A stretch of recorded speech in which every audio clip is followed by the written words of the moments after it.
بسم الله الرحمن الرحيم.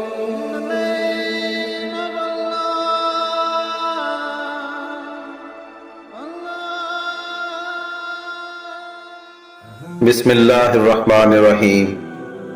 شروع اللہ کے نام سے جو بڑا مہربان اور نہایت رحم والا ہے.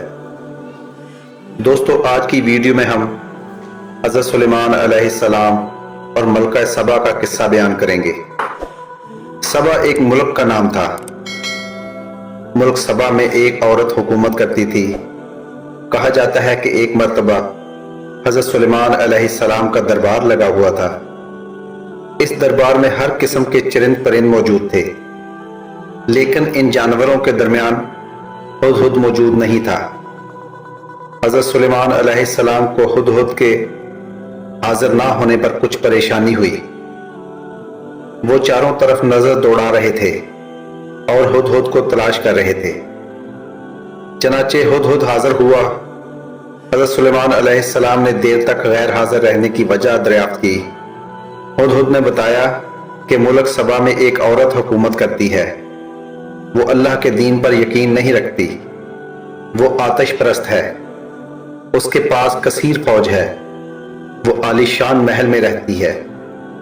خدمت کے لیے بے شمار غلام ہر وقت حاضر رہتے ہیں. حضرت سلیمان علیہ السلام نے ہدہد کی باتیں غور سے سنی اور کہا کہ میں یہ جاننا چاہتا ہوں کہ جو کچھ تم کہہ رہے ہو سچ ہے یا جھوٹ. چنانچہ آپ علیہ السلام نے ملکہ سبا کے نام ایک رکا بھیجا. آپ نے سب سے پہلے بسم اللہ لکھا اور یوں تحریر کیا: یہ خط سلیمان علیہ السلام کی طرف سے ہے. میں اللہ کے نام سے شروع کرتا ہوں جو سب سے بڑا مہربان اور بہت بڑا رحم والا ہے. تم اپنی سلطنت پر غرور اور سرکشی نہ کرو. پہلے تم اللہ کی فرمانبرداری کرنے کا عہد کرو، پھر میرے پاس چلی آؤ.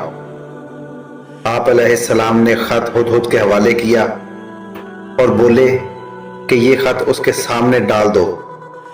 ہدہد نے ایسا ہی کیا. ملکہ نے خط اٹھا کر پڑھا اور درباریوں سے کہا اور پڑھ کر سنایا اور ان سے رائے طلب کی کہ اب کیا کرنا چاہیے. دربار میں حاضر تمام لوگوں نے ایک رائے ہو کر کہا: ہم طاقتور ہیں، اس لیے خوف زدہ ہونے کی ضرورت نہیں.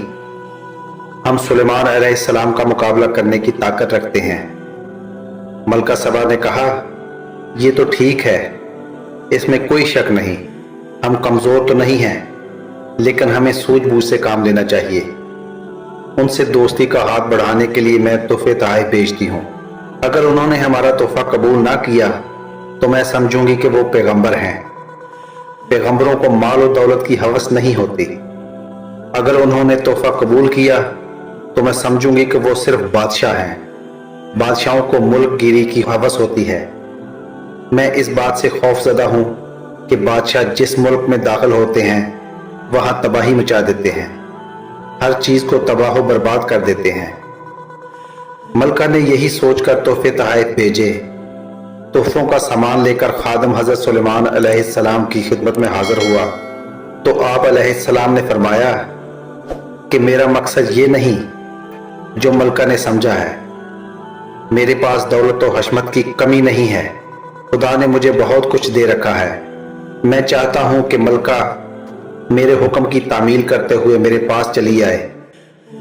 اگر اس نے میرے پاس آنے سے انکار کیا تو میں لشکر لے کر پہنچ جاؤں گا. ملکہ کو رسوائی اٹھانی پڑے گی. خادم نے حضرت سلیمان علیہ السلام کا پیغام ملکہ تک پہنچا دیا. ملکہ نے روانگی کے لیے تیاری شروع کر دی. آپ علیہ السلام کو ملکہ کی روانگی کی خبر مل چکی تھی. آپ نے جنوں سے پوچھا کہ ملکہ کو یہاں کون لا سکتا ہے. ان میں سے ایک جن نے کہا: میں پلک جھپکتے ہی ملکہ کو حاضر کر سکتا ہوں. آپ علیہ السلام نے اجازت دی تو ایک جن تخت سمیت ملکہ سبا کو لے آیا.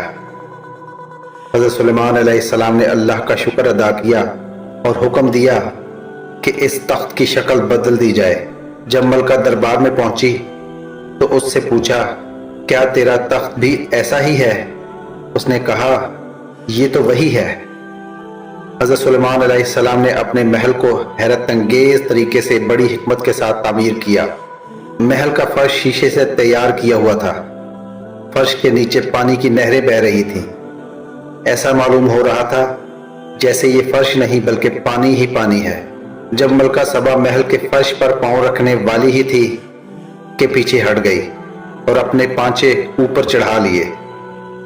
ایک خادم نے ملکہ کی حرکت دیکھ کر کہا، یہ پانی نظر آ رہا ہے لیکن پانی نہیں ہے بلکہ فرش ہے، پانچے اٹھانے کی ضرورت نہیں ہے۔ ملکہ یہ عجوبہ دیکھ کر دھنگ رہ گئی اور کہنے لگی، اے پروردگار، میں نے اپنی جان پر ظلم کیا، میں سلیمان کی بات مانتی ہوں، اللہ ہی تمام کائنات کا رب ہے۔ ملکہ سبا حضرت سلیمان علیہ السلام پر ایمان لے آئی اور آپ سے نکاح کر لیا۔ دوستو، امید کرتے ہیں آپ کو آج کی ویڈیو پسند آئی ہوگی، اس لیے چینل کو سبسکرائب کریں، ویڈیو کو لائک کریں اور اپنے دوست و احباب کے ساتھ شیئر بھی کریں۔ اللہ تعالیٰ آپ کا حامی و ناصر رہے۔